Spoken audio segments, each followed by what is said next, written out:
اهلا بيكم متابعي كرة بوكس، فيديو جديد، لقاء يتجدد بحضراتكم النهارده. بقى باختصار شديد الفيديو متعلق بكابتن محمود الخطيب، اسطورة الكرة المصرية، اسطورة النادي الاهلي كلاعب، اسطورة النادي الاهلي حتى في الادارة كرئيس ناجح جدا.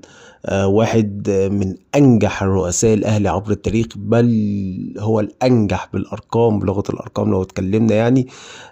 ربنا يشفيك يا بيبو ويعافيك. النهارده الفيديو بتاعنا يعني خاص ب امتى كابتن الخطيب بيرجع.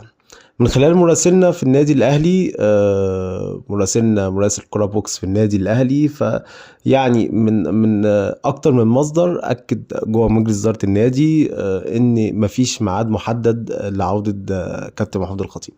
الناس بتقول 3 شهور وهيرجع، او فترة العلاج 3 شهور. دي كله كلام عايم، ما هو نفسه ما حددش ميعاد، هو نفسه ما اتكلمش في مدة هيرجع فيها، هو سايب الوقت مفتوح ومش محدد اي حاجة. ده فعلا هو مش محدد اي حاجة، يعني مش مبلغ اي حد بميعاد عودته، هو مش محدد.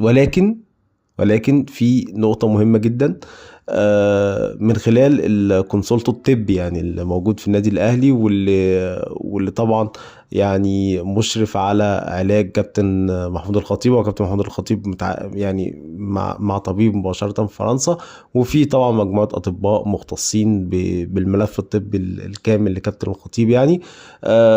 هم قالوا فعلا ان هو محتاج، يعني كان من قبل كده، ولكن هو خلاص الظروف حتمت ان هو من دلوقتي هيبدأ ان هو يعني يبعد شوية. محتاج فترة برضه مش متحددة يعني.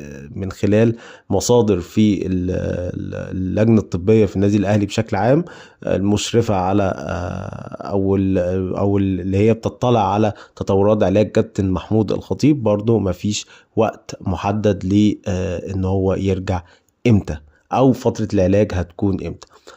في تصريحات رسمية من سعد شلبي المدير التنفيذي للنادي الاهلي، بيقول ان يعني العلاج محتاج 3 شهور على الاقل عشان خاطر النتائج تبدأ تظهر وتبان. لكن دي حاجات كلام طبيعي، لكن فكرة عودة كابتن الخطيب تاني لممارسة ما عمله في الاهلي دي مش متحددة تماما. ودي عن طريق مصادر مؤكدة لكرة بوكس، مصادر مؤكدة. هو الكابتن ما اتكلمش في اي حاجة في ميعاد العودة.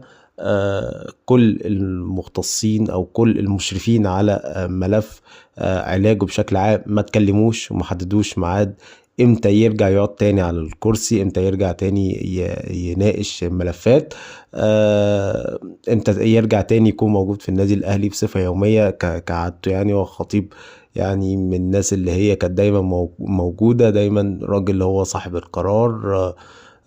يعني هو كان بيعمل كل حاجة الحقيقة، هو أرهق نفسه زيادة عن اللزوم يعني. وده تصريح رسمي من كابتن محمد رمضان المدير الرياضي للنادي الأهلي. فكل فترة اللي جاية دي كابتن خطيب فيها مش موجود.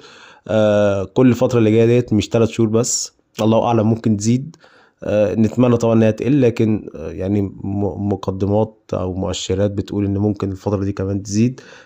فربنا يشفي بيبو ويعافيه، ويرجع تاني لجمهوره والكرة المصرية بألف سلامة. ملخص كلامنا، فترة علاج كابتن محمود الخطيب هو نفسه ما بلغش الا مجلس هتستمر قد ايه. الفريق الطبي المشرف على علاج او المتابع للتطورات علاج كابتن محمود الخطيب في النادي الاهلي برضو ما عندوش معلومة ان ممكن الكابتن يحتاج وقت قد ايه عشان يبدأ يرجع تاني النادي ويباشر عمله بشكل طبيعي. نتمنى العودة في اقرب وقت الكابتن محمود الخطيب، وربنا يشفيه ويعافيه، اسطورة الكرة المصرية. ده الفيديو بتاع النهارده، متنسوش الاشتراك في القناة، وصباحكم ومساءكم زي الفل.